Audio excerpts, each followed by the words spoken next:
Hello and welcome. This is NTA Tuesday Live and I'm Cyril Stober. Now, Hajj, the journey of a lifetime, is one of the 5 pillars of Islam, which is incumbent on every adult Muslim who has the means to do so.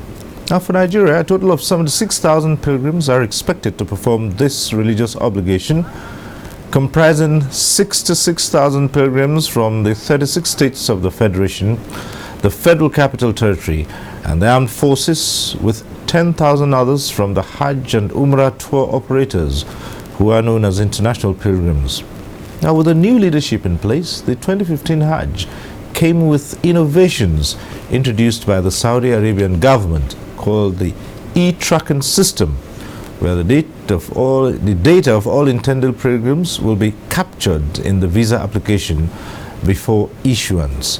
The process, though tedious, will eliminate pilgrims having issues with their accommodation, transport, feeding, and other sundry issues. Now, the leadership of the National Hajj Commission has been engaging stakeholders since the introduction of the e-track and changes within the precincts of the Holy Mosque in Mecca and the holy sites in Mina and Arafat to ensure that pilgrims have an acceptable Hajj. Now, to this end, before the official flag-off of the airlift of pilgrims on the 23rd of August in Kaduna, several visits were made to Saudi Arabia to secure befitting accommodation, feeding and transport services for the pilgrims in both Mecca and Medina, as well as conclude arrangements for tent space at the holy sites in Mina and Arafat.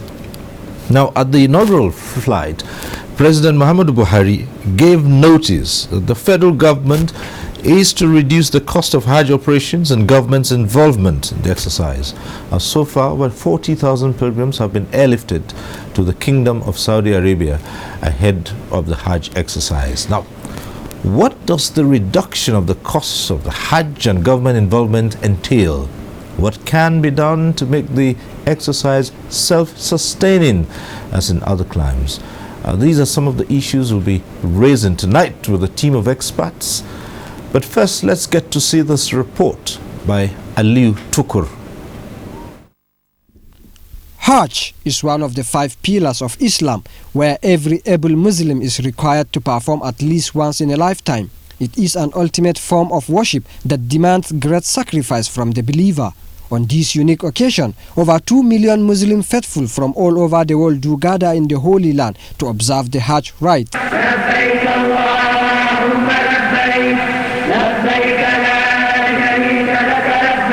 This year, Nigeria has about 76,000 intending pilgrims. Our focus is in line with the policy of this government that our activity should be more targeted towards better and improved service delivery to our pilgrims. Out of these 76,000 pilgrims, already over 40,000 pilgrims have been airlifted to the Holy Land in over 100 flights. With less than 22,000 pilgrims remaining, less than 1,000 are yet to get their visas. Less than 1,000, we can get the visas in 2 days.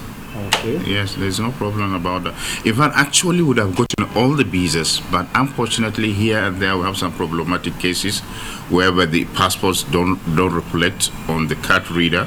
With the implementation of the e-track visa system introduced by the Saudi authorities, which requires every country to send certain data of intending pilgrims, such as transportation, accommodation and feeding, among others, before granting visas, authorities are saying the process is a blessing in disguise. Certainly this year I won't say we have a challenge other than the e-tracking system, which is basically what we need to go through for a pilgrim to be issued a visa.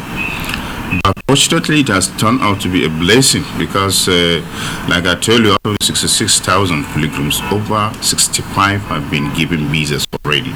Some of these blessings of the e-track system include increase in number of meals pilgrims will now get in the Holy Land and the location of their accommodation. Our gradually we move all our people to within facilities of Haram, which is Makazia. But alhamdulillah, we are getting there. In terms of feeding, last year we started feeding in Medina 1 meal. But this year we have improved to 2 meals per day. But how are these processes affecting the private tour operators who have 10,000 pilgrims out of the 76,000 given to the country? This year, for whatever reason, probably due to the e-tracking that's been introduced, we're just being given our passport about some 10 days ago to travel to Saudi Arabia and make preparations. Actually, I just came back yesterday from Saudi, and I'm being told that tomorrow is even the deadline that embassies are closing visa. And I know that when I was leaving Saudi, I still left some of the tour operators there. They have not finished processing their document. And obviously, if the system is closed by tomorrow, most of us are going to find ourselves into trouble. Apart from traveling to Saudi late to pay for the accommodation, the issue of exchange rate is also a factor for the private tour operators. The dollar rate is on the high. You know, we go to the open market to buy the dollar. The last exchange I had was 223 naira to the dollar. And then if you translate it into the services you give to your pilgrims, is on the high. While the private tour operators are calling on government to come to their aid, the federal government will not be sending a team of delegation this year, but it promises to continue its role of providing consular, medical and security services to pilgrims. This decision is expected to save government about $1 million and 30 million naira in local expenses. In Abuja, Aliu Tukur. Now that report sets the tone for tonight's discussion. Let me introduce our guests to you. Would like to welcome to this program Sheikh Sali Okenwa, who is Commissioner Policy, Research, Information and Library Services. Thanks for joining us tonight. We're also joined tonight by Dr. Musa Olaufe, Chief Imam Ansaruddin Mosque, Abuja. Thanks for joining us. And also here tonight is Dr. Ibrahim Kana, Chairman, Medical Committee of the Hajj. Thanks for being here. Thank you. And also here I would like to welcome Sheikh Abdul Fattah A. Abdul Majid, who is President, Association for Hajj and Umrah Tour Operators of Nigeria. Thanks for being with us. Right. Now, as we always say on this program, at the appropriate time, you can get to join in the discussion in the studio. The various platforms by which you can do that will be on your screens. But let me just say this for those who will be phoning in, as we always remind you, if you do get through on the phones, do us a favor, turn down the volume of your TV set. That way, we'll avoid the hurlback or the echo. And also, those phoning in, we just like to encourage you to go straight to the point and leave aside all the long greetings. Just go straight to your point, ask a question or make your comment. That will be able to get more people to join in the discussion in the studio. So once again, I'd like to welcome you to NTA Tuesday Live. Let's begin by looking at the state where we are at the moment regarding the 2015 Hajj and the operations of airlifting. And for that, we turn to Sheikh Sali Okenwa. The airlifts? Yes. Where are we at the moment? To Saudi Arabia, yes. About 45,000 pilgrims have been airlifted to Saudi Arabia. Yes, from Kaduna, from Lagos, from FCT, and at present we are moving to Bauchi, Sokoto, Katsina. In the last phase, we'll move to Enugu and Port Harcourt. Yes. 45,000 Nigerian pilgrims, that's the state pilgrims. Mm-hmm. You know, as you mentioned, we have 66,000 pilgrims under states. On the states, right. And 10,000 under tour operators.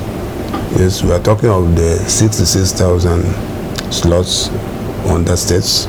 About 45,000 have been airlifted.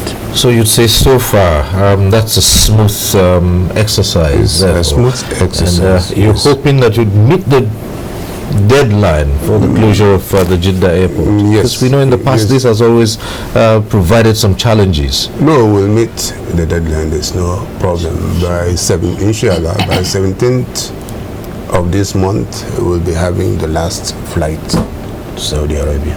Okay. All right, we'll return to you and find out how things are going. But let's come to Dr. Olaofe. And we know that the Saudi Arabian government recently introduced some innovations, what they call the e-tracking and the new visa regime. Tell us about that and how that might enhance this year's exercise. Well, Alhamdulillah Rabbil Alameen, we can see that every blessed day, year, day out, we normally see new innovations, and which we believe is part of what we are there for. And we can see that Saudi Arabia, they are very wise in such a way that there are ways and manners in which they normally deal with Nigerian people in terms of Hajj affairs. If you go there and for you to say that you are not coming back, it will be a thing of a problem, because they will make sure that as you are going, you must return back to Nigeria. Not only that, we can see that every blessed year, some people will go there, accommodation, they will be, roaming about the streets, whereby the Arabian government, they will be having problems. How can they handle these people? So you can now see that if you are going there, the accommodation, the feeding, everything is already in place. So it makes things easier, even for the National Hajj Commission, for them to know that they are really working. So everybody will know that as you are going, you have your accommodation. With that accommodation, there will be no visa. So it helps a lot for them to know that they know where they are going to, even from Medina to Mecca, from Mecca back to the back to our country, Nigeria. Everything's already in place, and that's why you see even people from Saudi Arabia now, they are now praising the National Hajj Commission, the accommodation given to them in Medina and the one given to them by their states in various places in Mecca. So that shows the system is working. All right. The airlift is progressing smoothly. The new systems introduced will enhance this exercise. But let's come to Dr. Ibrahim Kana. And here, of course, our main concern will be the health status of the pilgrims who are going for this year's Hajj. That's on one hand. And secondly, a few years ago, there was the scare of MERS as the Middle East Respiratory Syndrome. We'd like you to talk about that, and because that also creates some worries for pilgrims who are attending the Hajj. I think I will start by reassuring all Nigerians that the Federal Ministry of Health, where I actually work and represent on the board of the Hajj Commission, has actually put everything in place to cater for all Nigerian pilgrims actually going for this year's Hajj. Indeed, it is the responsibility of government through the Federal Ministry of Health to cater for all its citizens anywhere in the world. And of course, for a mass gathering like Hajj, no doubt, both the kingdom, the management of Hajj in Saudi Arabia, and of course, the Federal Ministry of Health of Nigeria will have to pick a lot of interest in making sure that we actually care for our pilgrims. In this regard, we are now looking at a situation whereby we, first of all, prevent a situation whereby Nigerians who export diseases to Saudi Arabia, vis-a-vis also making sure that Nigerians don't also import diseases from Saudi Arabia to Nigeria. Now, in the case of MERS-CoV, the Middle East Respiratory Syndrome coronavirus, indeed it is a problem, no doubt about that. But the good news is that even the WHO have declared that there has not been any single case of human-to-human transmission of the virus. And what that implies is that Nigerians should not actually worry, about the scare of MERS-CoV or coronavirus during Hajj. Yes, it is an infectious disease. Yes, it is an infection that is transmitted, through airborne. But at the moment, most people that have actually acquired the disease within the kingdom have had one form of contact or the other with animals, particularly camels. And if you look at the way Hajj is performed, particularly for Nigerian pilgrims, there really will not be any contact between pilgrims and camels while in the Kingdom of Saudi Arabia. And of course, what it means is that pilgrims should actually take caution, which we have consistently been doing since the beginning of the preparation for this year's Hajj. And of course, as we are getting to Saudi Arabia also, we also have our personnel there who are really embarking on a massive awareness campaign to the pilgrims to take note of the signs and symptoms of this MERS-CoV and how they can actually prevent themselves. Most importantly is the collaborative effort between the Ministry of Health of Nigeria and that of Saudi Arabia to ensure that even at the point of departure from Saudi Arabia, when somebody is found to be suspicious of carrying the virus, will actually be quarantined so that he doesn't come to Nigeria to come and infect others in Nigeria. And I think that's one of the good part of the entire collaborative effort. Okay, well, we'll return and find out other issues as well. For Sheikh Abdul Fattah,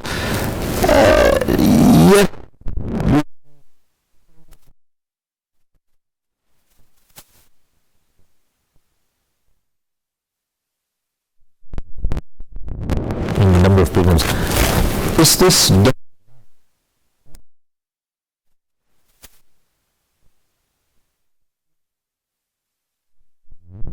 going? Initially the plans was for 2020. We are now talking of 2050. But to a large extent, the one that has actually affected the Haram will soon be completed. It may not be this year, may not be next year.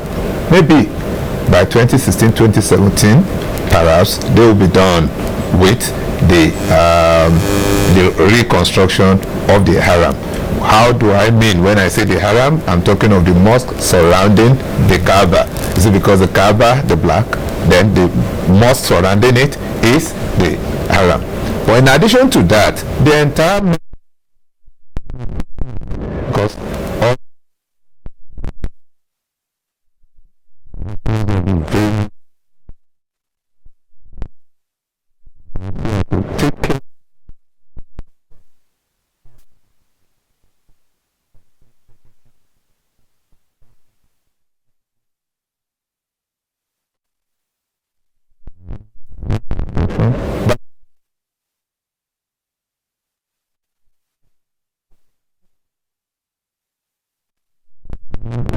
each year, and they also intend to keep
later. okay?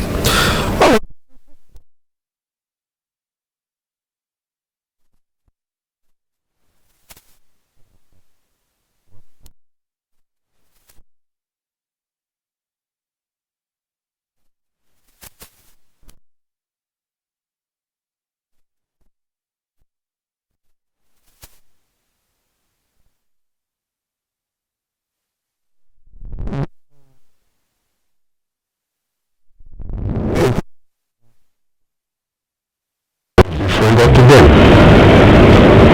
the only involvement of government is in officials who perform essential services to the pilgrims, like medical,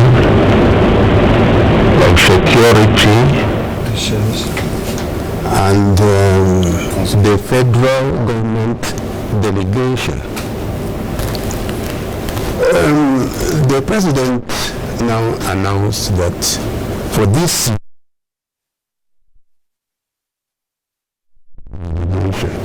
that's 23-man delegation that represents the federal government. In the end, the Sultan of Sokoto requested that should be reduced, not completely abolished. And they brought in 5 members as coordinating team to be led by the Emir of Kano. The president accepted that, but on condition that no public fund will be used in that.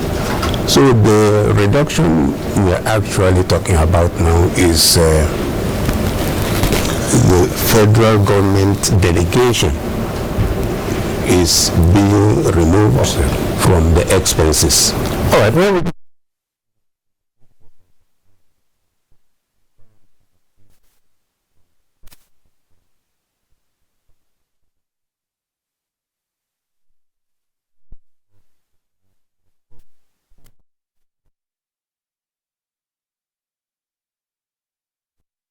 specialties, and most importantly public health and epidemiology in particular, and we also have general physicians also amongst them. I have nurses and pharmacists, but most importantly also we also have environmental health officers. And this year we decided to bring in an innovation. Instead of us as a federal government taking in environmental health officers to cater for the environmental well-being of our pilgrims, we decided to engage the states and challenge the states to actually recruit their own environmental health officers, whereas ours from Abuja will only coordinate, because basically the pilgrims are actually in the state. Therefore, then there will be people from the state to actually help to improve the environmental and personal hygiene of our pilgrims. Ours in Abuja will only coordinate, and that's what we're doing. And in doing that, the physicians also, in part of the collaboration with the Saudi government is the fact that we are expected to operate primary care services, in this case to establish medical facilities. Right now we have established 2 clinics in Medina, and which of course are embedded within the residence of our Nigerian pilgrims, and then we have also established 3 in Mecca. That also is all within the reach of all Nigerian pilgrims.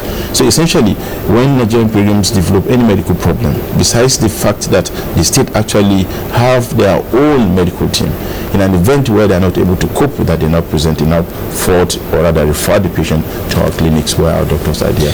But in an event whereby we are not able to manage that, and of course the agreement we also have with the Saudi government is that we will not keep patients beyond 24 to 48 hours. We refer same to their hospitals. We have an excellent collaborative agreement between the Ministry of Health of Nigeria and that of Saudi Arabia. They receive our patients 24/7, and of course they carry out whatever kind of surgery that may arise in their hospitals. As you prepare the pilgrims, we're looking at very high temperatures here, extreme. As you prepare the pilgrims, what do you tell them? How do you prepare them for what are the most likely challenges that they face in such extreme temperatures? Well, of course, one of the most important, which of course have been identified and shared with us by the Saudi government, is the heat stroke that actually pilgrims are actually highly prone to developing.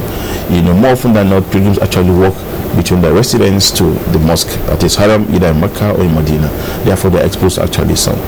Basically, it's actually awareness, public health awareness creation. 1, move around with umbrellas if you must come out.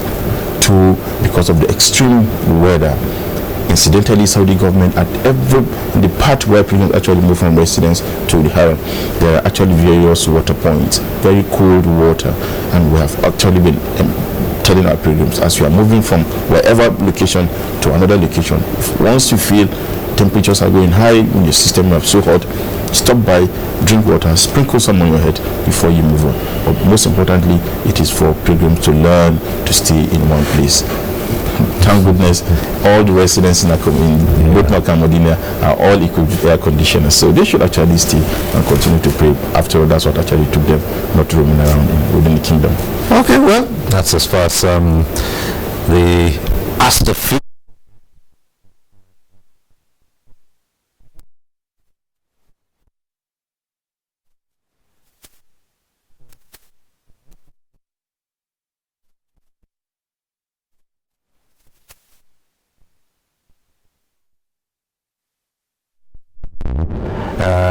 Getting the pilgrims to know the route.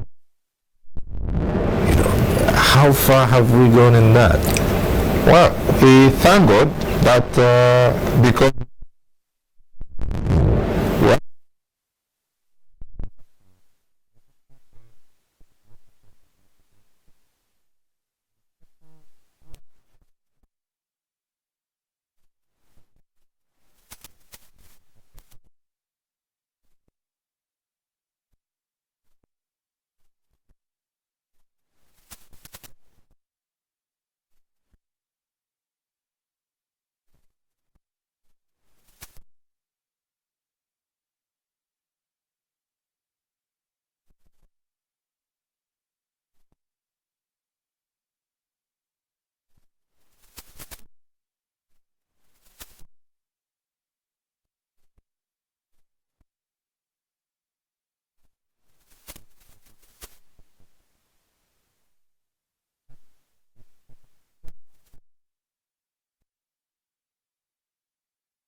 of the 5.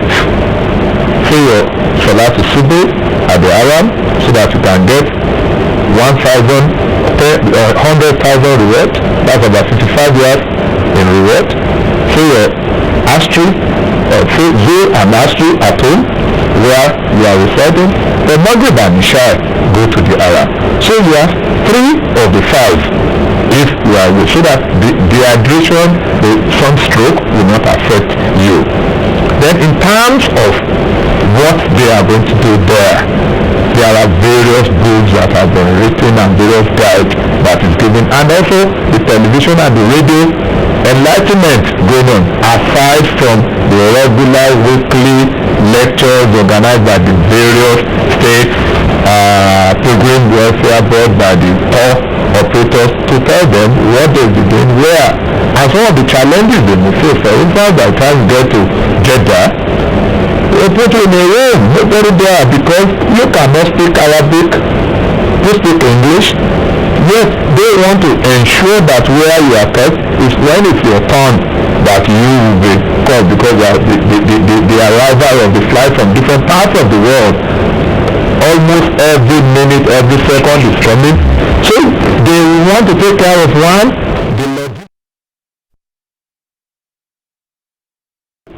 Some therefore want to complain, why do they keep us here? Why are they wasting our time?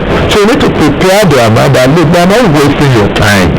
All that they are doing is that when it is your turn, they file you out, and this is how to handle the problem. In case you are now at the immigration, there are challenges you may face there sometimes, perhaps because of the long queue. You have to wait, you must be ready to bear the weight. Okay, you've gone through that, your luggage sometimes you are looking for, you couldn't get. What do? Do you just go out of the arrival lounge, or there should be somebody there that will talk. All these are the kind of education aside from the right. And we're not talking of the right, we encourage them to go more to the Haram because of the hadith of the Prophet ﷺ that I mentioned earlier, that look, any prayer said in the Haram in Makkah is 100,000 times the one said in your local mosque, and by the time you divide that, it gives you close to 55 years in reward. But that also presupposes that while going there, the enlightenment has also taken care of the fact that you must prepare the mind of the pilgrim. This is not just a mosque where we have 1, 2, 3, 4 gates. We have 99 gates going into the Haram. You must therefore be very careful that you take notice of which one you are accessing the alarm from, and ensure you do not go out of the alarm until you get to that particular day, because if you go out not minding the number of the gate, of course the streets are alike, and before you realize it, you are gone. But then if you also move your way, what do? Don't stop the taxi, stop the cab and say alarm. When you get back to the alarm, go back to the gate through which you access it to the first instance, and then go out. So these are the kind of training that the programs are exposed to. And then if you cannot train your way, or you do not even know how to handle it, the telephone will do.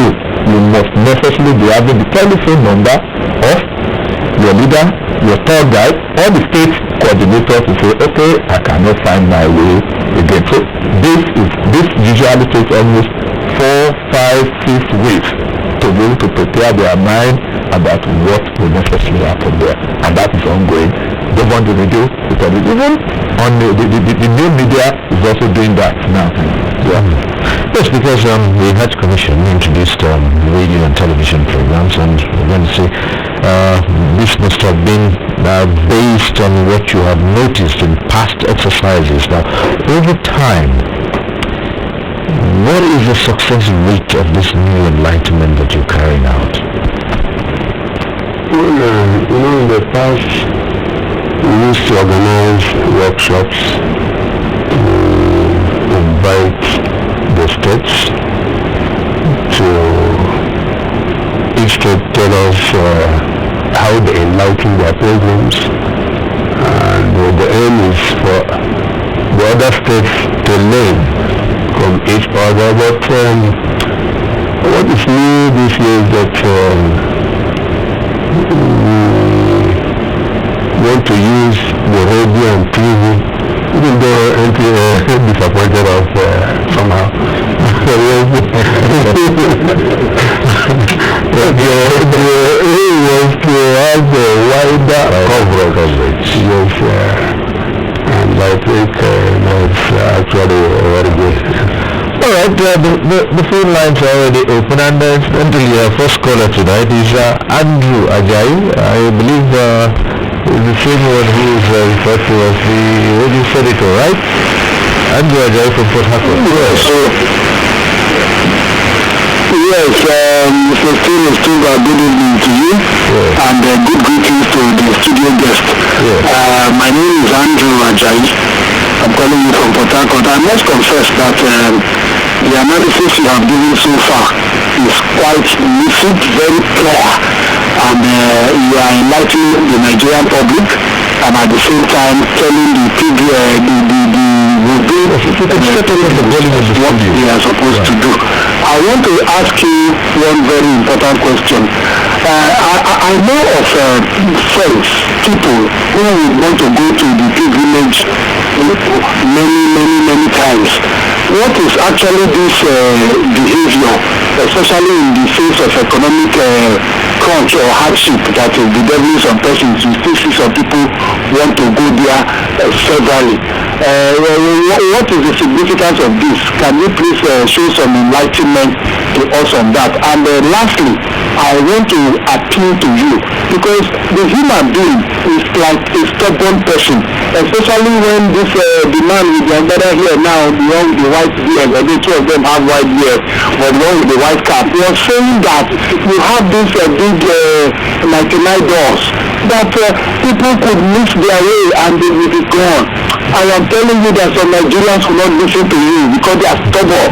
So please create your time to enlighten them, so that at the end of the day they will not go and be behaving to say that maybe they know too much, and at the end of the day they will not return to Nigeria where they would have been forever mixed up in Mecca. So that aspect of enlightenment, please help us to enlighten them, so that they don't also bring disgrace to us by way of going there to show some attitudinal misdemeanor, which we have been saying that in the country that we should have character reformation, so that we have positive outlook and they will continue to see Nigeria as a people of good conscience and good integrity. Thank you. All right, thank you very much. And I think the what do we gain? So many. The Prophet ﷺ has said, Al-Hajj Mabrur laysa lahu jasahun illa al-Jannah. The first one is you are sure if you have performed faultless, blessed Hajj, accepted Hajj, that paradise is assured, provided you do not go back to the old ways. No wonder the Prophet also said, whoever has performed Hajj and you return without going back is returning as if he is just a newly born baby, because he is sinless. But beyond that, the experience that you gain in Hajj, you are meeting with you are seeing different things at the same time. For those who want to look at colors, when you see dark, you can compare the various darks. When you see they say white, you also see the various whites. If you are talking of short, you are looking at those that are really, then if you are talking of tall, several, and yet as they perform the tawaf, you see the colors merging, and you see the colors diverging again to match again. And that continue, and then you meet with people, you exchange ideas. That is the art for you. In addition to that, the art is one pillar that you are not just worshipping, you are also, it entails the use of the whole body. There is no way you perform art that you not trek. It's not possible. And now when I say trek, I mean trek. For instance, last year we got to Muzdalifa. The vehicle, the police did not allow the vehicle to stay, so we had to trek from Muzdalifa to Mina, 7 kilometers. And after the 7 kilometers of trekking, irrespective of the age, we again started on our way to Makkah. That's about another 5 kilos. And we do this with joy, but because we also see people from different parts of the world. So Doctor, we look here for people who are physically fit here. Absolutely. That's one of the issues that we're trying to bring that to the people prior to departure. We see at least weeks before your departure, so actually begin to run some light exercises. Okay. Let's take this call from Eula. Mohammed calling in from Eula. Go ahead.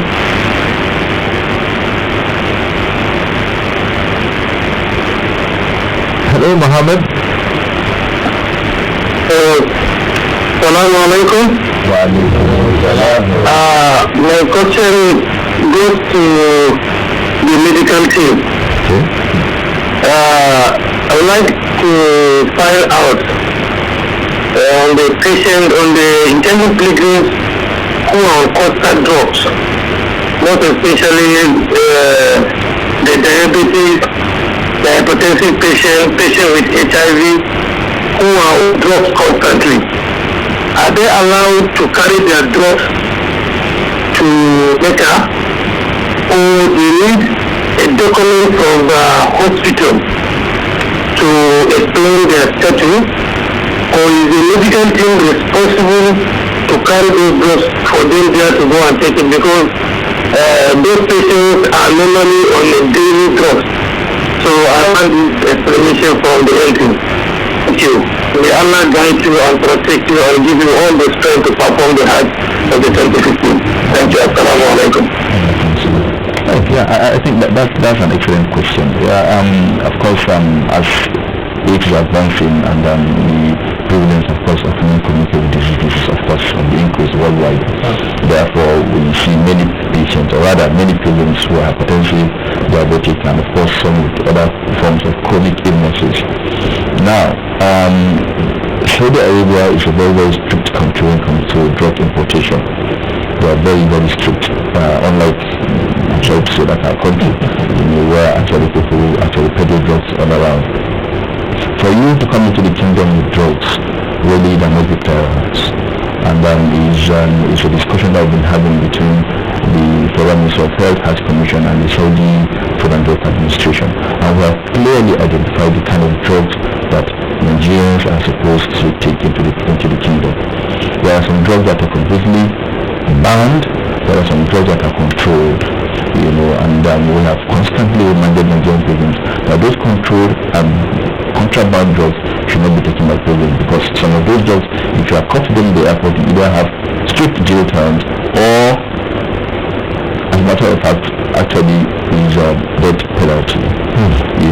But for those that have hypertension and diabetes, yes, you can actually carry your drugs, but we advise pilgrims, instead of you carry large quantities of drugs, of course, more often than not, pilgrims will stay a minimum of 3 to 4 weeks in the kingdom.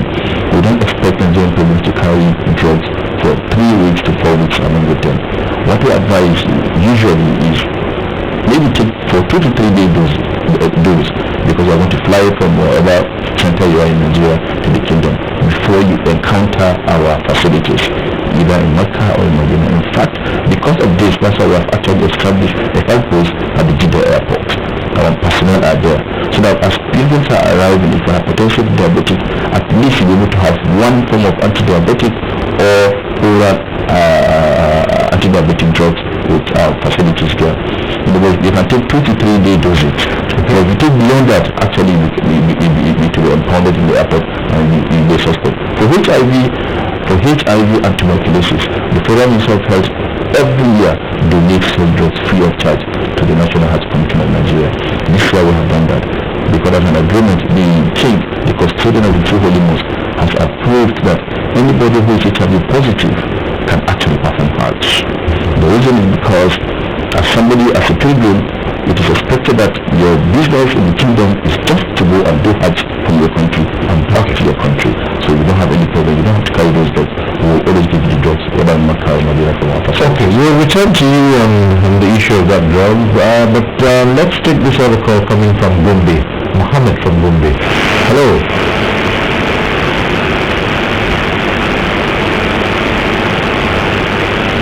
Hello.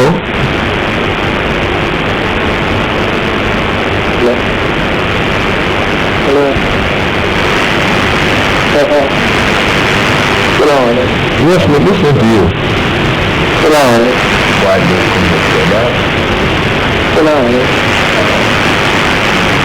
Well, Mohammed, go ahead.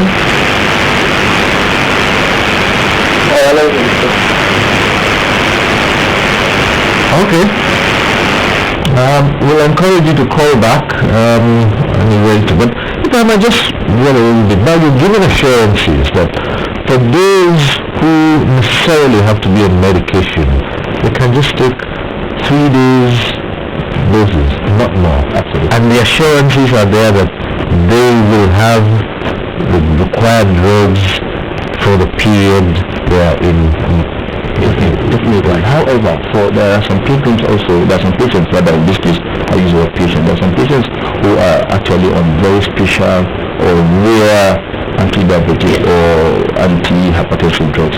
For those ones, we advise you present those drugs to either the state medical team or to the federal medical team. Or for tour operators, they always have their medical personnel give to them. They are licensed. I am licensed to take drugs into the kingdom, because I'm a medical personnel and I present myself at the airport. I don't have any problem with the list. There's a procedure you follow that will actually stamp and sign the so not just saying if you belong to that category, we advise please take your drugs and hand them over to us. We will actually transport them to the kingdom and take them over from your side. We have Farouk on the line from Kaduna. Farouk, hello.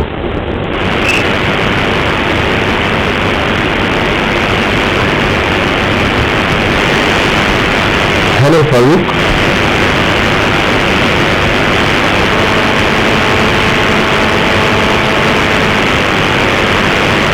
Well, if Farouk is there, he certainly isn't responding. Hello? Yes, hello. Hello? Hello, Farouk. It took you a while.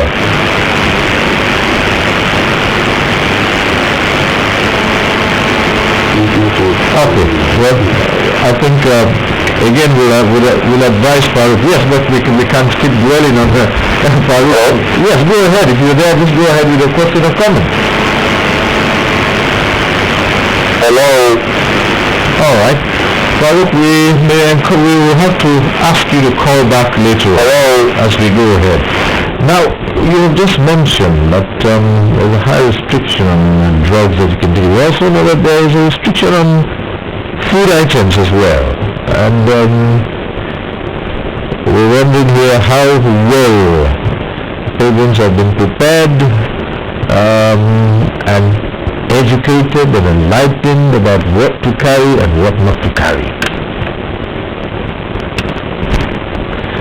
Sheikh.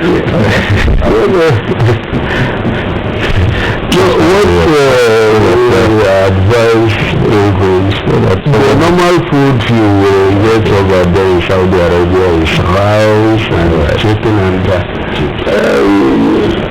but even if you don't have your two and all, you don't have to insist. Because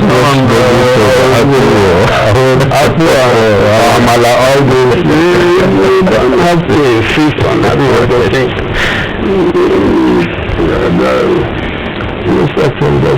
But maybe one may add that yes, there are some things that you can take in small quantities that nobody will disturb you. For instance, there are people that cannot do without garri. They want to drink garri. So if you must drink garri and you are not carrying it in the commercial quantity, if you want to take and you want to eat because after all you are going to stay there for 3 weeks to about 6 weeks, thereabouts, and you are not going to be eating or garri morning, afternoon, evening. You can still take quantities that will allow you to take that, provided it is in your checked-in luggage, not in your hand luggage. You are either not allowed to carry such things as liquid, the palm oil. You are not allowed. Of course, you will see the other one, the palm, virtually all other things you get is only the red oil that you may not, get in Saudi Arabia. Then you could also, in fact, turn their rice into your into your whatever you want to mill it to. That one is allowed, provided you are not carrying large quantities. So the other one is also going to become a lot of challenges because they will be begging here. Of course you can do that. They have their own thing. That they also prepare beggar-like stew. But that is based on their own things, not the kind we are used to here. Alright, we believe that Mohammed, who called in earlier from Gombe, has returned. And Mohammed, are you there? Go ahead with a question or comment now.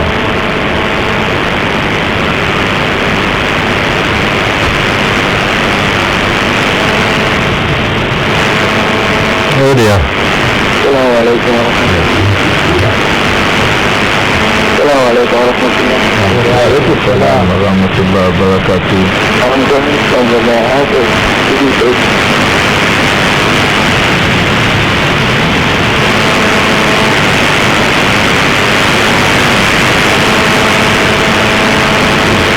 Well, for those people that are not, they travel to Hajj, but to not travel unless 12 days or 5 days to Hajj.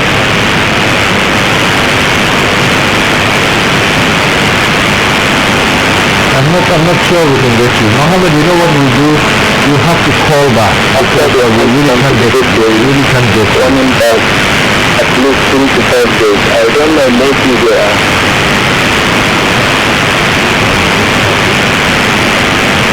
You will have to call back. That line isn't clear and you're not speaking out loud, so I'll have to ask you to call back. Okay, thank you very much. Now, let's dwell a little longer on this issue of food. What about those who have to be on diets? What happens to them? Well, I think the issue of diet is one issue that is actually turning to a lot of pilgrims, and that more often than not constitutes a lot of problem for us in the medical team. I give example for diabetic patients. Really, it's really difficult, very, very difficult, I must say. That is not an easy task for diabetic patients who naturally have to be on certain diet all the time. But the good thing is that if you really plan your time and your eating habit very well, you can actually get food that fits in. It might not be perfect. It certainly will not be perfect. Of course, by the time you leave your home, certainly you can get everything perfect, even within Nigeria. Therefore, while you are there also is for you to really plan your time, and you can actually get what suits your type of your diet, but certainly not perfect. Certainly not perfect. Okay. We have Halima Adagugu from Abuja here. Go ahead, Halima.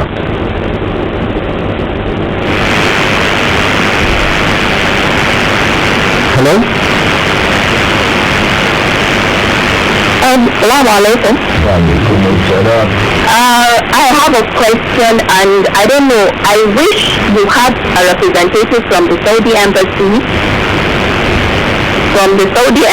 and one from the immigration office, because I am an intending pilgrim, and I was supposed to leave for Abuja for Hajj on 27th or so. My flight is the first flight, but as I'm talking to you right now, I am still in Abuja. Each day I go to the Hajj camp, I don't get my passport, and then I'm asked to come back the next day. Hopefully my passport will be in the Hajj camp. That kept on going on and on. Since about 10 days now, and up to today. It was today I was able to get my passport in my hand and to even know what the problem is. I don't know what happened. If there was an issue with my passport, the Saudi embassy could not communicate to the Pilgrims Welfare Board here for them to in turn communicate to the pilgrims. So I didn't even know what was going on. All I kept receiving was, come back today, come back tomorrow, your passport will be ready. It was today I was informed that my passport could not be ascertained or something, and I have to make another new passport. I spent the whole day today in the immigration office trying to process another passport, and I was promised that I should come back tomorrow, I'll get the passport. After collecting so much huge money from me, way above what I paid to get my first passport. And I don't even know whether if after tomorrow, after I get the passport, a visa will be issued to me for me to be able to get the last flight to Hajj. Okay. So if only I will get an explanation from either the Saudi embassy or the Pilgrims Welfare Board, or somebody should explain to us, and something should be put in place for issues like this to be tackled way beforehand, so that the pilgrim will not be kept hanging for too long. It's very, very unfair and frustrating. As I'm talking to you, I'm still in Abuja. I left my family in Kaduna for over 10 days. I'm still here. I don't even know if I'll be able to travel to Hajj by Friday to follow the last flight. So please, if we get somebody to handle issues like this, we'll be so glad, because I'm aware of so many cases like this today. Okay, I came across people with the same issue like Halima. Thank you very much. There are one or two issues we'd like to clarify. Just listen to it. The first one is, you are from which state? You are traveling with which state? Is it the FCC or Kaduna? Which one? That's the first question. Then the second question is, what is the problem with your international passport? Because the rules are there, which the embassy, for those who have gone through the training, there's what they call the thematic web. The thematic web, just go to that country, you will see what is required for the visa of the country. For instance, the Saudi Arabia embassy, if your international passport is going to expire on arrival, okay, 6 months, they may not give, that is 6 months is going to expire less than 6 months. When you come back, they may not. That is the duty, not of the embassy, but rather of either the tour operator or the state program board. So, and that is why, if, for instance, we say there is a problem, we won't be able to put it at the desk of whoever is responsible. I think she's from FCT, which happen to be one of them. You see, FCT, I don't think we have much of our pilgrims on hand again. There's very few. And we normally tell the pilgrims, submit your passport on time, so I can be able to get you the visa. And then, she said it now. She is from Kaduna. Maybe by the time they were asking them to submit the passport, she could not be able to present the passport on time. That's number one. Number two, maybe the BTA that they must attach the BTA that you will travel with. If that one is not ready, which I believe we are not lacking on that one. So the problem will not be with FCT, maybe with the passport. Like what I just said, maybe 6 months to the expiration of the passport, she did not even know. So she has to contact the immigration to explain, because for them to ask her to come and have another passport, that shows they cannot put visa on that passport until another one is reissued. So the problem is not with the state pilgrims, rather the problem is with her as a pilgrim. And the information that she needed, that maybe they have been communicating, any pilgrims, you will tell them that the patient, they don't want to be patient. You have to be calling her and be telling her this, don't worry. That she has finally got the passport. Everything is in place now. So by the grace of Almighty Allah, she will get in the travel. Then you should know that this is part of Hajj exercise.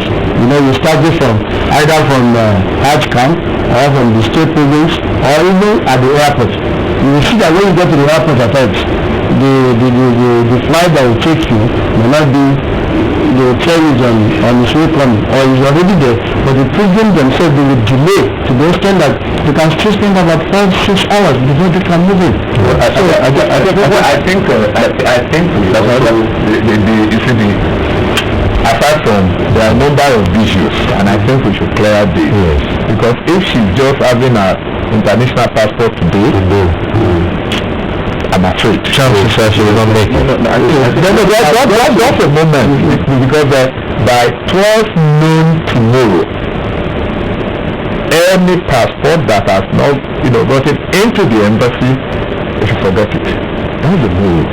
Because the portal for Hajj 2015 will be closed by midnight tomorrow.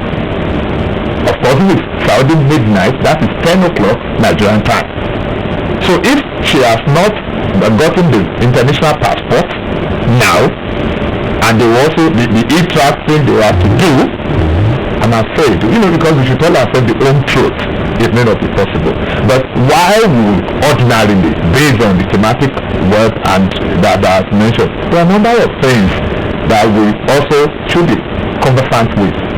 If, for instance, you have traveled to the Ebola affected countries within the last 3 months, they will not give you visa. That is the thematic word.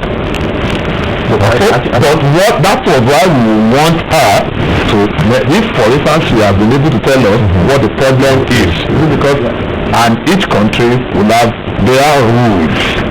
But I think she made her case very clear. I think I understand her perspective.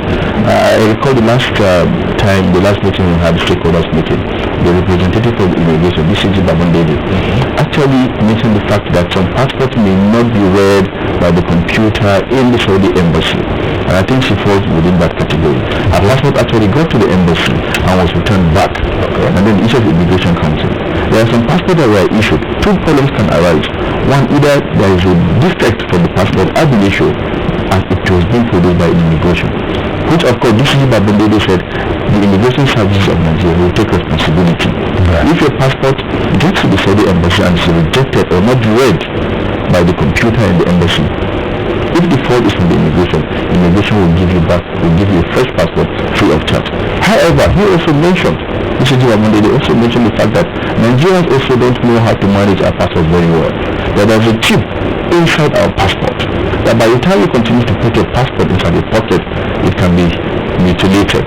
By the time you submit your passport to the Saudi embassy, the chip must have been destroyed. Therefore, the machine will not read your passport and you have to take it back to immigration. I think she falls within that category of pilgrims. All right, we'll just take this because actually we should take a break now. But if Ibrahim has been waiting this long on the line, we'll probably just take in his question or comment. Hello, Ibrahim. Hello. Hello. Assalamu alaikum.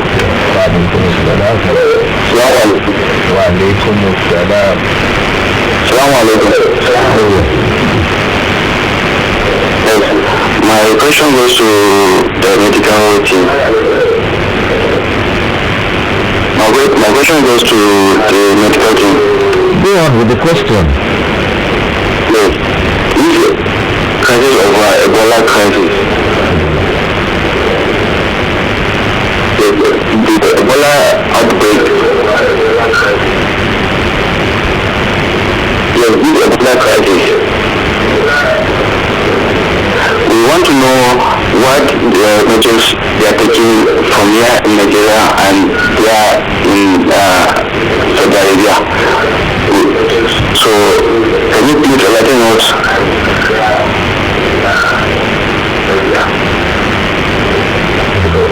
Okay. Good. Thank you. Well, I'm sure Ibrahim is a Nigerian living, like you said, living in Abuja.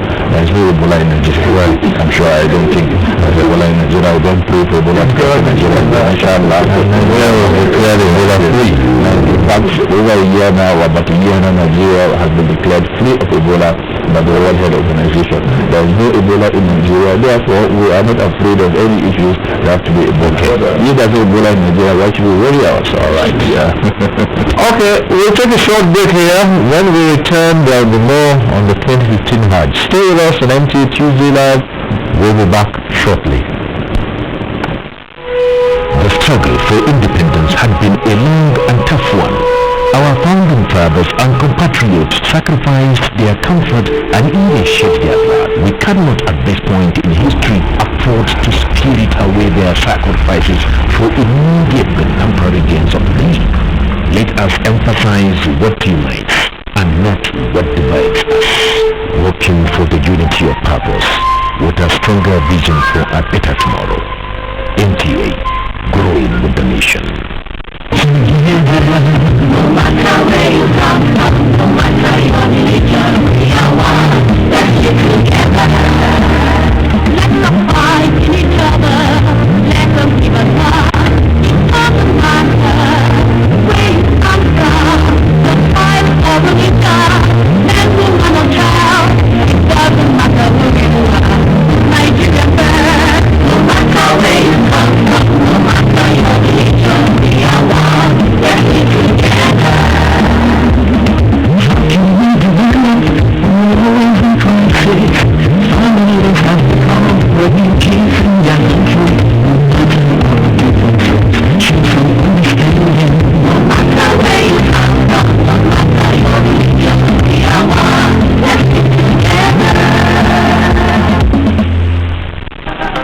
Nigeria, the only country we can trend with remarkable potential to excel.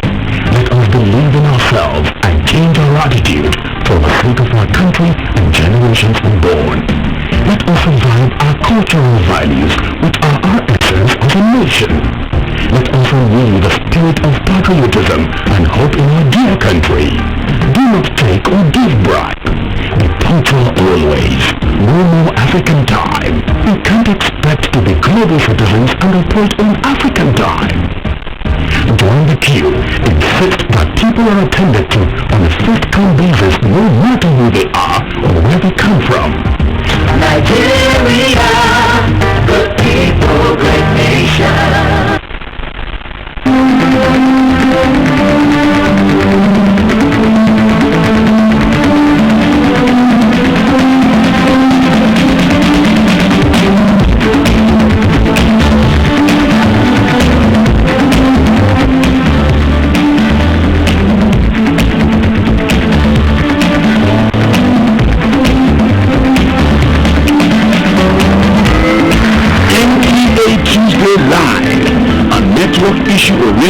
Innovation Talk Show. Thanks for staying with us. We're talking about the 2015 Hajj, the preparation so far. And it would seem that tonight there are so many more questions for the medical team. And this one that has come in via text is also about medication and whether it's right, of course. We would also get the answers to see whether it's right to engage in this practice. This is from Farida Yusuf, and she says, what is the status of women who take medication to prevent them from menstruation during Hajj? Is this right? Medical? Well, I will talk. I'll talk from the medical point of view, yes. And I'll also allow my distinguished checks to also the explanation from this Islamic perspective. Yes. I think for in medicine, of course, or in obstetrics and gynecology, there's nothing wrong with people or women taking drugs actually delay their menses. For us, as far as medicine is concerned, there's absolutely nothing wrong with that. But I think from the Islamic perspective, I will allow check to shed more light on that. Yeah. All right. Well, it's unnecessary. Okay.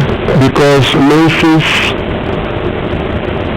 does not prevent a woman from performing any of the Hajj rites except tawaf. A woman in her menses can perform all the Hajj rites with the exception of the tawaf. She go to Nigerian, go to Arafat, do everything. When her menses is over, then she can perform her tawaf. Father, it's unnecessary. Islamically, there's no point taking medication to delay or to stop menses. Even on Arafat Day, you see some women that are still under menses, they have to be there. So the only thing that give it the time it comes and when it goes. The only thing you will not do, as Sheikh said, is that you will not perform the tawaf. So there's no need of taking this and taking that. Even when you take it and it not work, what will you do? Well, of course, sometimes, again, in as much as you say there is no harm, every drug that you take also has all the times. These are hormones, these are hormonal pills that women actually take under normal circumstances and they don't have side effects, but sometimes it can develop side effects from the drugs. But by and large for us, I mean, there are normal oral contraceptive pills, that's what we're saying, really there is no harm. But if somebody is going for performing Hajj, really there is just simply no reason why you should waste your time and energy. But the tour operators who insist on the return journey maybe on the 40th, that can be a problem. Let me take it from this angle. One, Hajj is one of the pillars of Islam. And Islam is submission.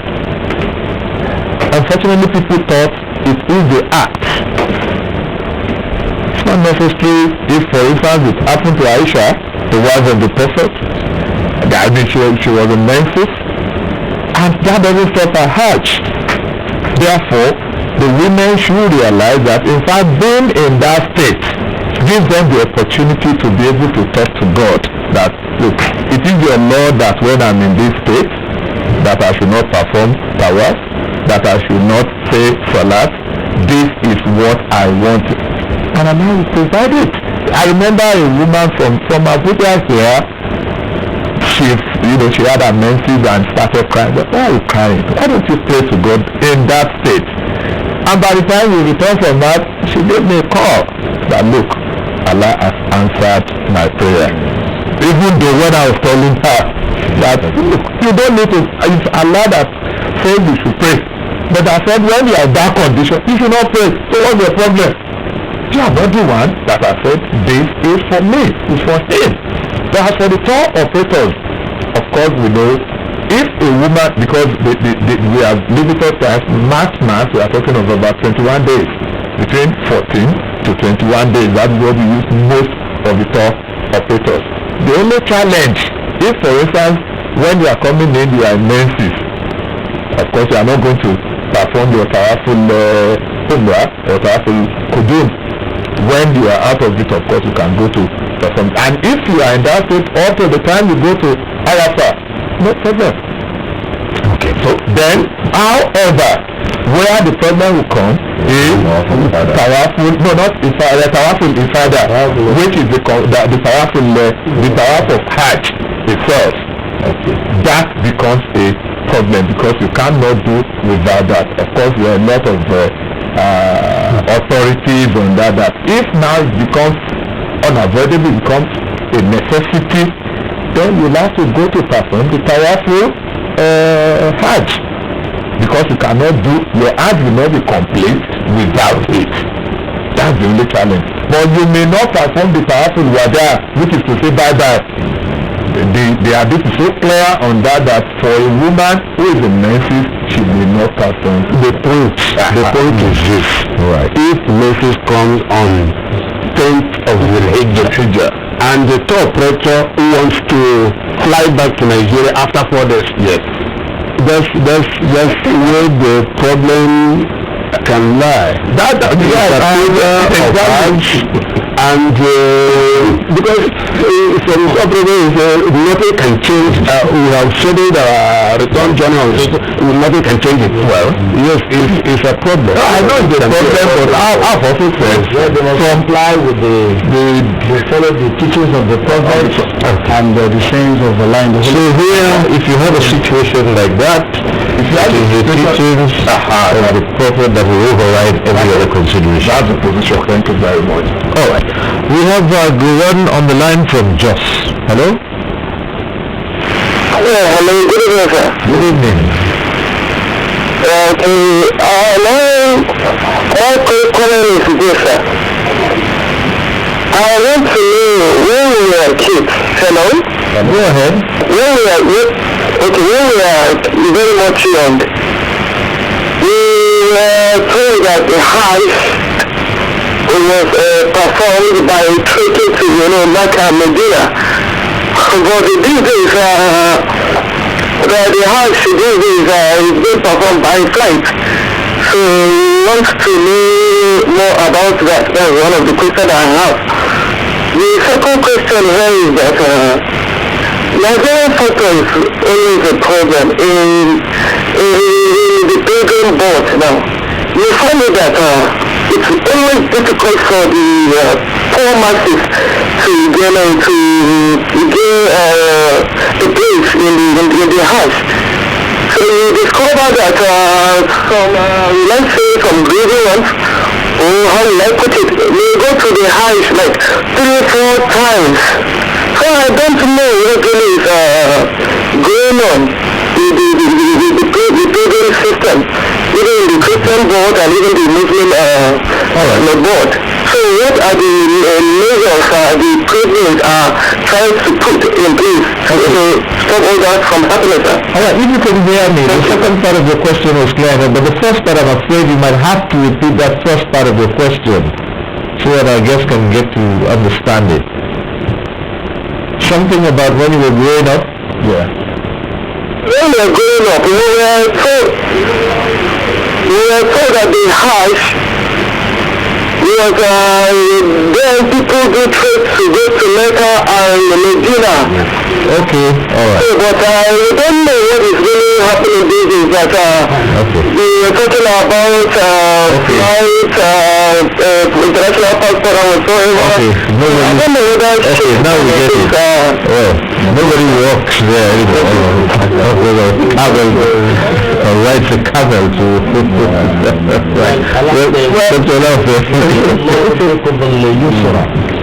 ولا يريد بكم العسر. Allah wants things to be eased. When you see the opportunity for things to be eased, then you go there instead of being in that state of hardship.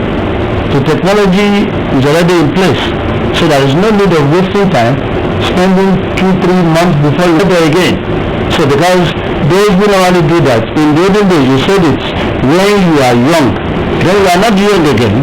So that time there was no flight that would take you there. But since you are old now, the flight is available. So there is no need of going by road anymore. Although that time they still reward them because they have to be there. So, but since there is a available flight now, there is no need of going by that one. And at the same time, you see Hajj. Allah mentioned in the Holy Quran that Yatuka Rajala, they come from different places. Even up to now, some places that are very close to Mecca, they still practice it. But Nigeria cannot do that anymore. Not because of anything. Even on air, you still spend about 5 hours before you get there. Talk less of going by road. How many months will you use before you get there? So please, let us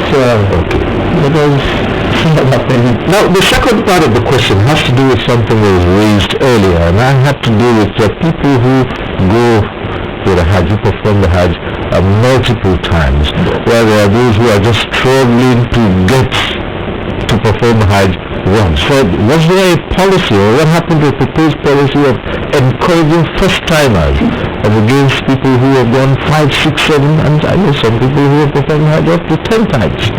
It's a yearly thing. So, because it's policy. There was a time they tried to enforce it on Nigeria. Yes, that's 5 years. If somebody has performed Hajj, he will not be allowed to perform it again until after 5 years. Yes. We encourage the states to take only first timers, but we have not made it a law. So in most cases, most of the states are actually complying with that. Only the officials, of course, you can't talk of officials without experience, but pilgrims, ordinary pilgrims, that we have the states to take only the first timers.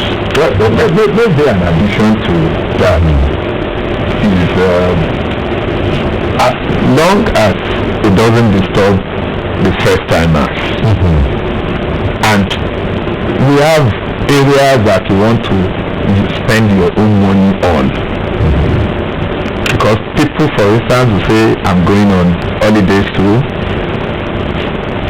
and others prefer to also, if as long as that is allowed, in the first instance is allowed. There is the hadith of the Prophet ﷺ, which says, the Prophet was asked how many Hajj is compulsory, and he said only one. So there is another hadith where again Allah said, for my servant that has a merciful toe and with good health and everything, within 5 years he has not thought of visiting me again. So that again made the provision for people who want to go. And those who do not have the wherewithal, Hajj is means whoever has the means. If you don't have the means, just have the intention to be there. So it doesn't disturb one another. Of course, if we reach the stage of countries like Indonesia, like Malaysia, where you have people lined up for almost 10 years, we will now say no, you are going to disturb people. But if you have the means, you've not even been able to fill the quota of Nigeria. It's only when we fill the quota of Nigeria that we can now start to talk of, okay, every 5 years. And one can understand why in Malaysia, in Indonesia, you see people, those who will go in 2017, 2018, they already know themselves because they have to take a queue. Okay. In addition to that too, we can see that performing Hajj, there are so many other things in which we can still do, apart from the officials that will go there to monitor, like medical services, officials, Hajj Commission officials, and state officials that have to be there. If you have been there last year, and maybe you are being sponsored or sponsored yourself, you see, even that money, if you still have it, you can still use that money to do something else in the country. Okay.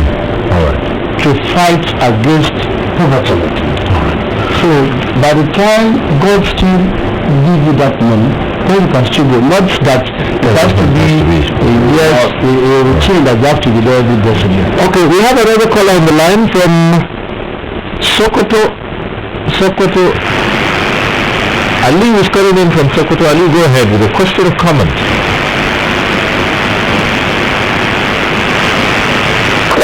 Hello, go ahead. Good evening. Yes, good evening. Hello. Go ahead, Ali. Hello, good evening.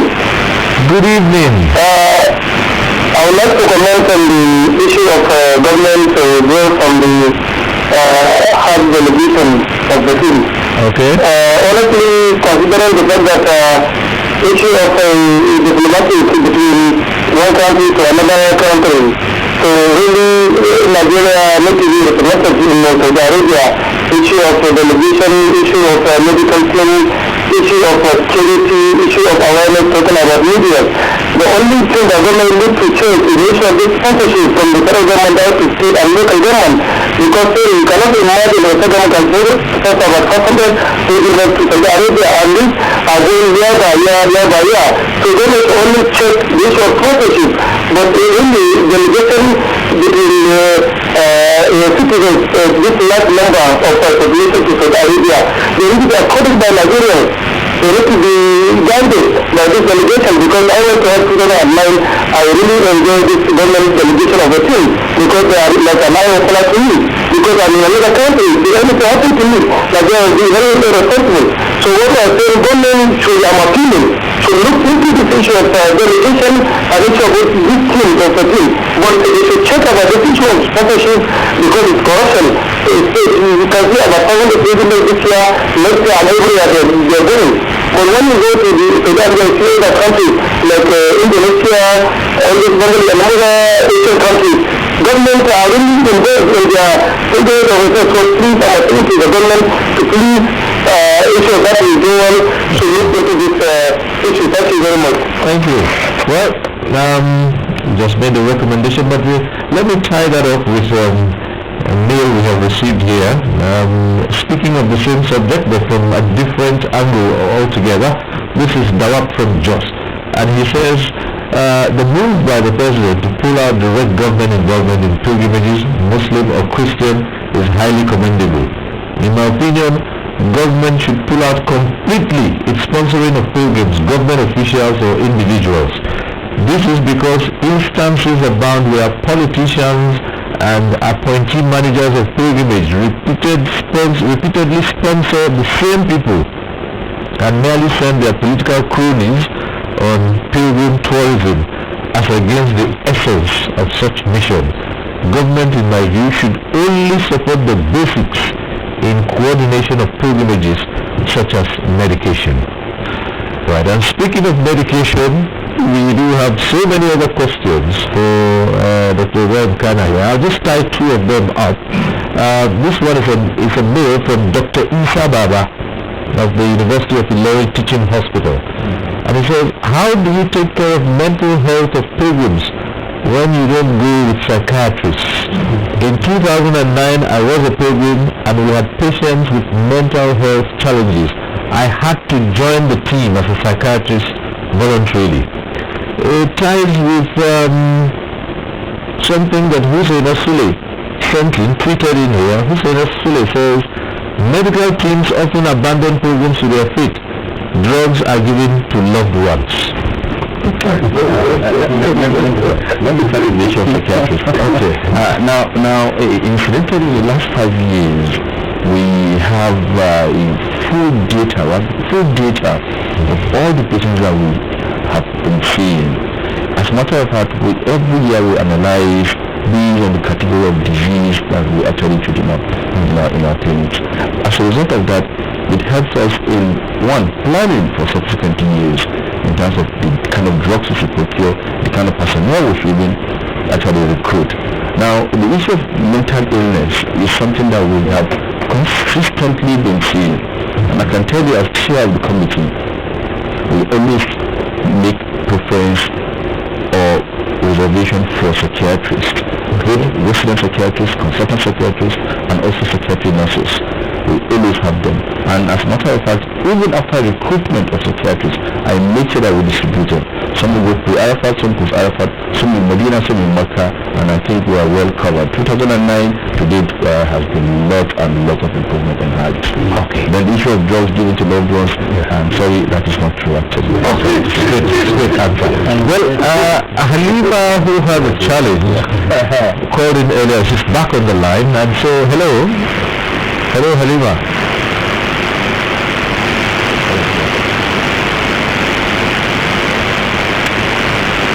Hello, Halima. Hello. Yes. Good evening. Good evening. I'm back again. Yes. Yeah, to clarify my question that I asked the other time, the passport which I issued is a new passport issued to me in June this year. It's not a passport that has expired, no. It's a new passport issued in June. And I submitted it very early in June for processing to go to Hajj. And when all those issues came up, I never received anything as per the problem on ground in my passport until today. That's what I'm saying. It was today I was informed of the real issue. But if there I go to Hajj camp, or if there I call, when I ask what the problem is, nobody seems to give me the real problem with my passport. The only thing I was told is my passport has not arrived in the Hajj camp for almost 2 weeks now. I'm on third flight, that's what I'm saying. Because today I was told I should go and make another passport. So what I'm saying in essence is machinery should be put in place for issues like that to be tackled beforehand, not for the children to be called dying minutes to go and process a passport that might not even come out. And then secondly, I will want to plead, if peradventure I eventually travel to Hajj, if Allah will, please, I would want the officials there to help me, because I was given a leave application which was approved, and the leave days are already going. I have spent more than 10 days now, so please, I would want someone to help me. If peradventure I get there, I should not be put on the last flight to come back to Nigeria, because I know definitely I will be among the last to come back to Nigeria. So please, someone should help me. I'm begging and pleading, because that will affect my job too. Okay. Thank you very much. All right, thank you very much. Give us our contact. Okay, if you are still listening, you might want to give your contact to the panelists, the National Hajj Commission. Right. However, if you are still listening, just send your details to the National Hajj Commission, and they'll take care of that. Now, yes. But I think there's a problem, because the issue of visa processing is stopping tomorrow. That's why there's a problem. When we have resolved that issue, we should go to, because the issue of visa processing for the state has stopped for quite some time. And that's why something is wrong somewhere. The advice here is that please get in touch with the National Hajj Commission to lodge a formal complaint. Something is wrong. So it's only the tour operators that are currently processing their visa. So it's not if anybody is just giving you that passport today, something is insufficient. Alright. And please do not just keep it to yourself, because there have been need to probe into that case. No, if it's problems of FCC, I believe the director is still on the ground, and he's working very hard. So let us go back to FCT Program Board, because this first is in the third flight of FCT. It's considered. The embassy is that processing tomorrow. That's what we're talking about. Alright, we go on to the tweets, and Luayoni Bankole tweeted in and says, I think it was Dr. Kada who gave the figures earlier on. It says, who pays the huge numbers of medical team, 200, government or pilgrims? And of course, I think that's a fair question. But like the president of the country said, that in as much as government will withdraw her hands from Hajj pilgrimage, and as well as the Muslim pilgrimage, government will continue to support medical services, consular services, and security.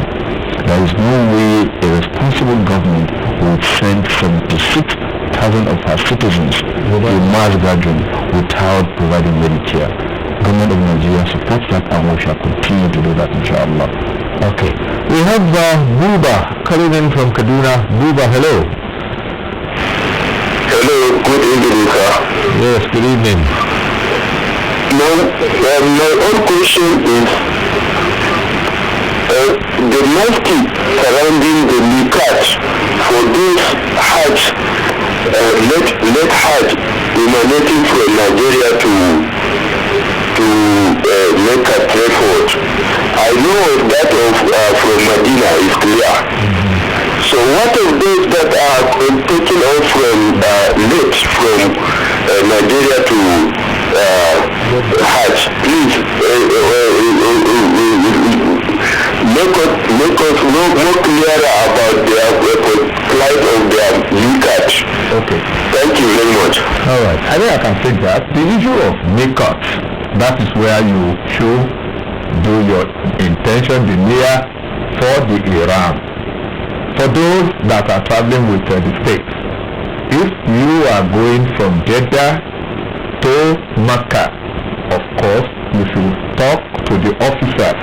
If they are definitely the pilots should be told that when it remains about 30 minutes to the Mikat, an announcement should be made. That is what is done in all the scheduled airlines.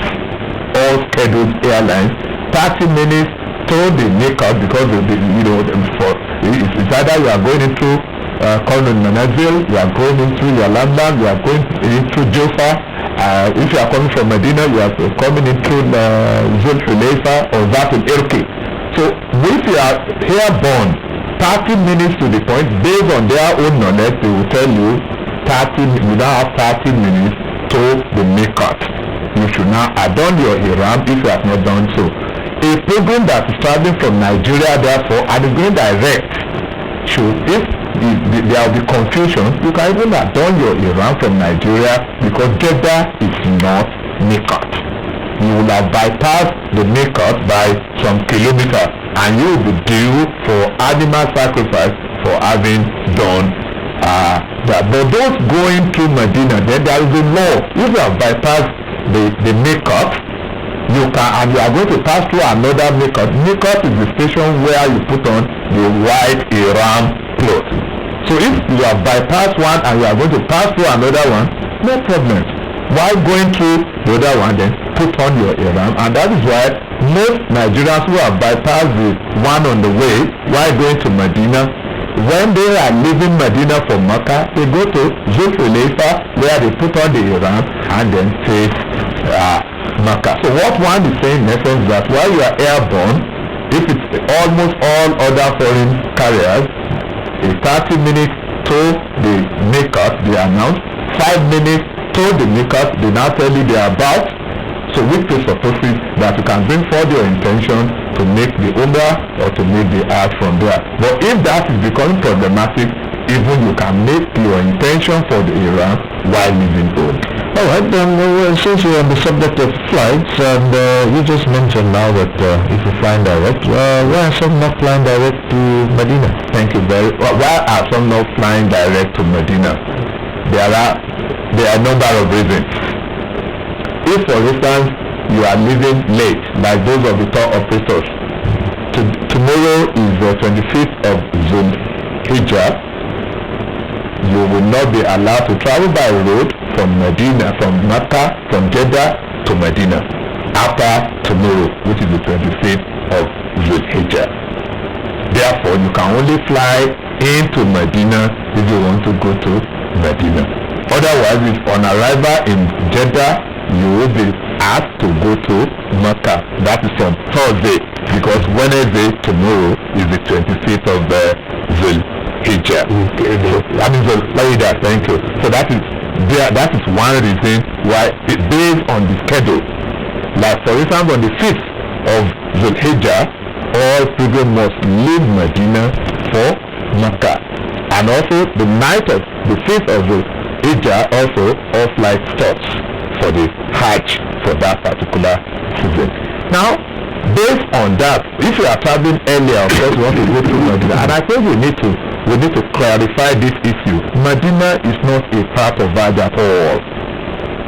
It's only a visit to the Prophet and of course some of the important places there. Hajj starts and ends in Mecca. It doesn't have anything to do with Medina.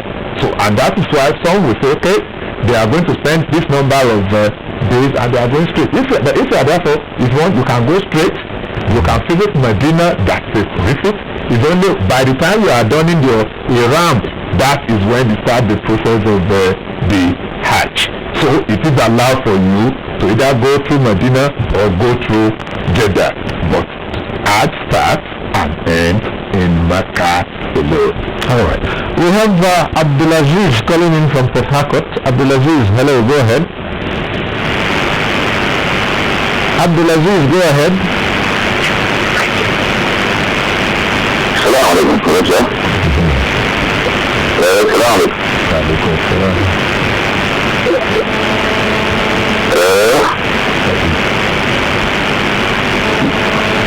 Yes. Yeah, I think we lost that. Okay. Now let's go back to the tweets. Ibrahim Taslim tweeted in and he says, I beg to disagree with the view of one of your panelists who said that a menstruating woman who does not perform tawaful ifada, which is not in consonance with the sunnah of the Prophet. So the Prophet said Hajj is al-Arafah. Okay, what the position, you see, the Hajj will not be complete. That if it, because there are pillars, the arkan of Hajj that you must perform. Of course, you have the Hajj, but your Hajj is not complete. The hadith that says Hajj is Arafah means if you are not on Arafah, of course you have not performed that year's Hajj. Okay. That is the hadith is referring to. Okay. If you are not on the night of Zulhijjah, you are not on Arafah, you have not made that year's Hajj. That's that position. The other position is yes, you perform Hajj, but your Hajj is not complete because there are a number of the pillars that you have not fulfilled. And one of the pillars is for you to perform Tawaful Ifada. Alright. Okay. We have Shamsuddin from Kaduna calling in. Shamsuddin from Kaduna, hello. Hello. Yes. I would like to know. Go ahead. We need to hear this last speaker in the studio, right? Okay. Yeah, go on. I would like to know more. Mostly we have issue of escalator, as the Imam said. We have, like a grandparents that cannot be able to be familiar with the escalator. Can you kindly advise them on what to do when they encounter with it? Okay. Thank you very much. The issue of people who do not have the exposure. The first thing is allow such people to attend the enlightenment programs. At the enlightenment programs, issues like this will be discussed thoroughly. And I'll give you an example. There was this 75-year-old woman. We told her that if you could not find your way back, just ensure that your phone, she cannot even operate the telephone, the GSM thing. She cannot. She couldn't. So the woman went missing and she told the people, look, I'm not missing, no. Don't press the first one, no. Press the second. She cannot even press the second one. She said this in Yoruba. So when those people who discovered her, they dialed the phone, said, you will see that they will come from me now. I've not missed my way. And by the time people came to pick her up, he said, haven't I told you You have told me that whenever I do not see, I cannot find my way, I should just press it. And I should not press the first one in the second one. I don't know how to press it for me. And when they said, have I not told you? Because she attended all the lectures. So, and the other one said, the first if you cannot trek, what you should do is just call the taxi haram, but ensure that you note the gate through which you access the haram. And then I did that and I found my way and I finished my tawaf. So most of the problems you see in that are people who do not attend the enlightenment. That's the only way. By the time you have the enlightenment, the old man will have actually found those who will be around that will assist such persons. So they should attend the enlightenment programs where they will be familiar with people with whom they are traveling. And then the phone is very, very key. Okay. Now, two things as we begin to wind down this program. Sheikh Salih Kimwa, there's an allegation that officials at times change pilgrims on the welfare packages. Is this true? Oh.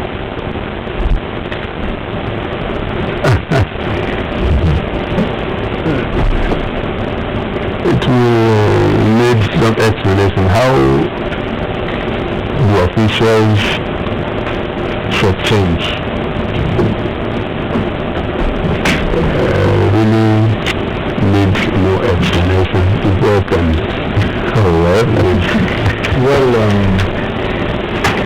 I think what the person that asked that question, well, there are so many questions even during Hajj that people do ask, even when they don't even need that question, they will need to ask. You see, as an official, whatever belongs to the pilgrims, you should give it to me. Whatever belongs to you as an official, they will hold it. For example now, maybe during the time of Hajj, when they were giving money, by the time they get to the Holy Land, maybe they still have about 3, 4, 5 years ago, whereby they will tell you, they will give you some money from Nigeria here, that when you get there, you still need to collect the balance. So maybe that is where that person is asking a question, in such a way that maybe 5 riyals, 10 riyals, they tell them to go and come back. At the end of the day, you will not give them again. Which I don't believe those who fear God, they will do that. Well, just two questions for us to round up quick, and then this was to operators. Is the issue of luggage policy and any penalty for violators? Thank you very much. The airlines, they have their policy, and to that extent, across board is about 32 kg, and then you are allowed to carry about 8 kilo, which you can carry along. Beyond that, it becomes a challenge, and that is why whoever is going to go beyond that, the allowed kg, can use some other facilities like the cargo, like the post office system in Saudi Arabia is effective. Of course, it may take about 7 weeks before you get it, but you get it intact. So that one you could use. But if you decide to carry it along or to check it along with you, in the time past, on the number of the airlines, we charge about 108 riyals. And they multiply that by 60, it will tell you what you are paying per kilo. So if you are paying 108 Saudi riyal per kilo, has a lot of money. What do you have even in the luggage? So it's a question of, if you are going to buy more than what is required, then talk to the officers so that they can link you up with the cargo, or they can introduce you to the post office. But if you have to carry it to the airport, you are going to pay through your nose. That's the rule, because they want to discourage really having to carry much. All right. So, well, to round off, we'll take on this email that came in from Bashir Rabi Mani from Sokoto, and he says the arrangements for this year's Hajj by NACON and the various states PWAs are indeed excellent. The airlift of the prospective pilgrims is also going on smoothly. The temple should please be maintained up to the end of the exercise. thanks. That came in from Bashir Rahimani from Sokoto. Well, perhaps, all right, okay, go ahead. Okay. But just a minute, I think it's an opportunity actually to thank the Saudi Embassy and the consulate for their cooperation. We had a lot of problems with this e-track issue, but in the end, they all cooperated, and everybody has been working overtime, if that's the right word, and that has actually assisted in what the success this man is referring to. All right, Dr. Kana? Yeah, I think on the final note, I would like to appeal to all intending pilgrims to kindly abide by rules and regulations in terms of drugs to be taken to Saudi Arabia. Do not carry any contraband drugs.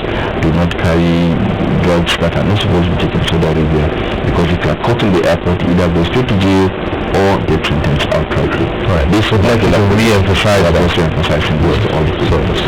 All right, so still so many issues, but I'm afraid we'll have to leave it here tonight, and thank all our guests.